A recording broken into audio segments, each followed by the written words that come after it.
FIBA dari kelas 12 Farmasi 2. Nah, di sini saya ingin menginformasikan tentang obat batuk antitusif, obat batuk mukolitik, dan juga obat batuk ekspektoran, guys. Selamat menonton dan jangan lupa diperhatikan ya, guys. Nah, guys, yang pertama ada obat antitusif. Apa sih obat antitusif itu?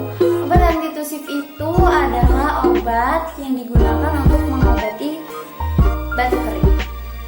Nah, cara bekerjanya obat antitusif ini adalah menekan perintah batuk dari otak. Contohnya ada dexketoprofen, guys.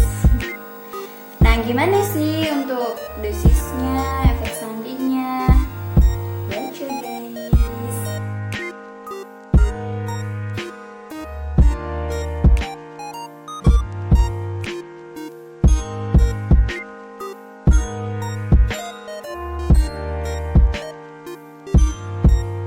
Yang kedua ada obat mukolitik. Apa sih obat mukolitik itu? Obat mukolitik itu adalah suatu jenis obat yang digunakan untuk mengencerkan mukus ataupun dahak yang kental supaya mudah untuk dikeluarkan.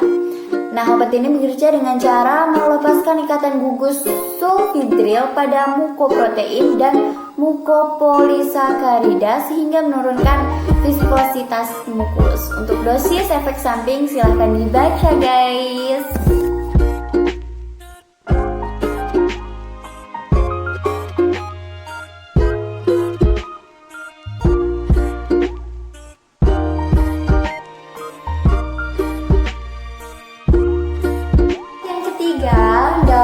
Obat batuk jenis ekspektoran nih. Apa sih obat batuk ekspektoran itu? Obat batuk ekspektoran itu dapat merangsang pengeluaran dahak dari saluran pernapasan sekaligus mengencerkan dahak. Obat ini dapat membuat pernapasan terasa lebih lega. Untuk dosis, efek samping, silahkan baca, guys.